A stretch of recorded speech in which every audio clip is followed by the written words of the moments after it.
ഇന്ന് നമ്മൾ ഉണ്ടാക്കാൻ പോകുന്നത് സദ്യക്കൊക്കെ വിളമ്പാൻ പറ്റുന്ന അടിപൊളി ഒരു പൈനാപ്പിൾ പുളിശ്ശേരിയാണ്.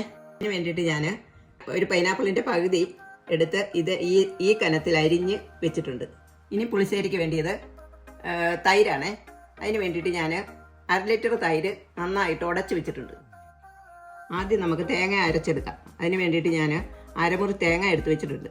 അതിലേക്ക് 1/2 ടീസ്പൂൺ മഞ്ഞൾപ്പൊടി, ചെറിയ 3 വെളുത്തുള്ളി, 1/2 ടീസ്പൂൺ ജീരകം,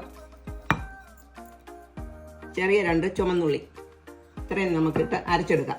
കുറച്ച് വെള്ളം ചേർത്ത് നമുക്ക് ഇത് അരച്ചെടുക്കാം. അപ്പോൾ നമ്മൾ തേങ്ങ നല്ല പേസ്റ്റ് പോലെ അരിഞ്ഞിട്ടുണ്ട്. ഇതുപോലെ അരച്ചെടുക്കണം. ഇനി നമുക്ക് പുളിശ്ശേരി ഉണ്ടാക്കി തുടങ്ങാം. അതിന് വേണ്ടി ഞാനൊരു ചീനിച്ചട്ടി അടുപ്പേ വെച്ചിട്ടുണ്ട്. അതിലേക്ക് 1 ടേബിൾ സ്പൂൺ എണ്ണ ഒഴിച്ചിട്ടുണ്ട്. അത് ചൂടായിട്ടുണ്ട്. അതിലേക്ക് നമുക്ക് 1/2 ടീസ്പൂൺ ഉലുവ ഇട്ട് കൊടുക്കാം. 1/2 ടീസ്പൂൺ കടുക്, ഒരു 6 കഷ്ണം വെളുത്തുള്ളി, അതിൻ്റെ കൂടെ ഇഞ്ചിയും കൂടെ ഇട്ട് കൊടുക്കാം. ചെറിയൊരു കഷ്ണം ഇഞ്ചി.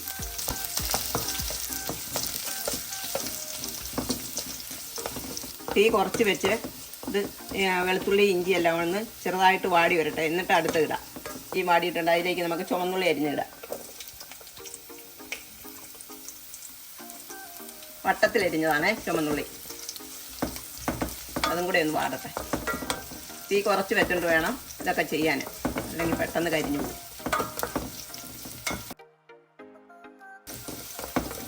ഇപ്പം വെളുത്തുള്ളിയും ചുമന്നുള്ളിയും എല്ലാം ഒന്ന് മൂത്തിട്ടുണ്ട്. അതിലേക്ക് നമുക്ക് പച്ചമുളക് ഇട്ട് കൊടുക്കാം.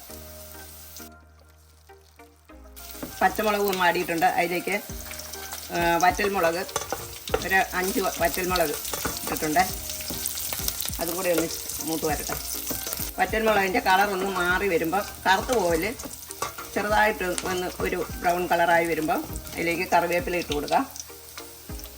തീ ഓഫാക്കി നമുക്കിതൊന്ന് മാറ്റി വെക്കാം. ഇതിലേക്ക് 1/4 ടീസ്പൂൺ ഉലുവാപ്പൊടി ഞാൻ ഇടുവാണേ. 1 ടീസ്പൂൺ മുളക് പൊടി. നന്നായിട്ടൊന്ന് യോജിപ്പിക്കാം ഇതെല്ലാം കൂടെ.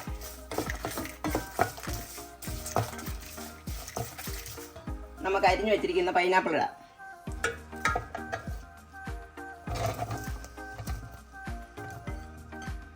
ഇതെല്ലാം കൂടെ നമുക്ക് നന്നായിട്ടൊന്ന് യോജിപ്പിക്കാം. ഇനി നമുക്ക് പൈനാപ്പിൾ ഒന്ന് വേവിച്ചെടുക്കാം.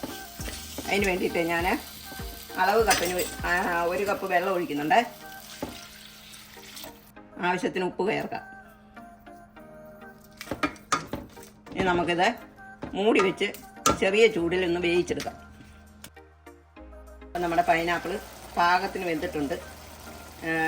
ഒരുപാട് വെന്തങ്ങ് പോവില്ലേ. ഇനി നമുക്ക് അതിലേക്ക് തേങ്ങ അരച്ച് ഇട്ട് കൊടുക്കാം.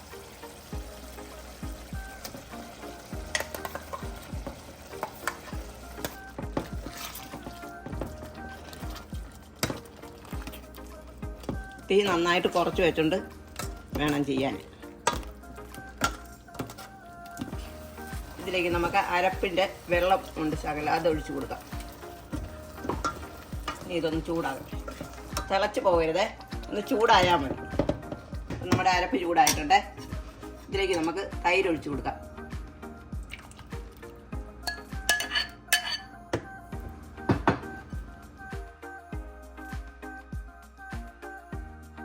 നമ്മുടെ തൈര് ഒഴിച്ചിട്ടുണ്ട്. ഇനി നമുക്ക് ഇതൊന്ന് ചെറുതായിട്ട് ചൂടാക്കാം. തിളച്ച് പോകരുത്. തിളച്ച് പോയാൽ തൈര് വിരിഞ്ഞു പോകും. ഈ സമയം ഉപ്പ് നോക്കിയിട്ട് ഉപ്പ് കുറവാണെങ്കിൽ നമുക്ക് ഇട്ട് കൊടുക്കാം. മാമ്പഴ പുളിശ്ശേരിയും പൈനാപ്പിൾ പുളിശ്ശേരിയൊക്കെ വെക്കുമ്പോൾ മധുരമുള്ളതല്ലേ ഇതെല്ലാം. അപ്പോൾ മധുരം കുറവാണെന്നുണ്ടെങ്കിൽ നമുക്ക് ലേശം പഞ്ചസാര ചേർത്ത് കൊടുക്കാം. അപ്പം നമ്മുടെ പൈനാപ്പിൾ പുളിശ്ശേരി നന്നായിട്ട് ചൂടായിട്ടുണ്ട്. ഇനി നമുക്ക് തീ നിർത്തിയിട്ടും ഇത് മാറ്റി വയ്ക്കാം. നമ്മുടെ പൈനാപ്പിൾ പുളിശ്ശേരി റെഡി ആയിട്ടുണ്ടേ. എല്ലാവരും ഇതുപോലെ ഒന്ന് വെച്ച് നോക്കിയിട്ട് ഇഷ്ടപ്പെടുവാണെങ്കിൽ ഞങ്ങൾക്കൊന്ന് സപ്പോർട്ട് ചെയ്യുക.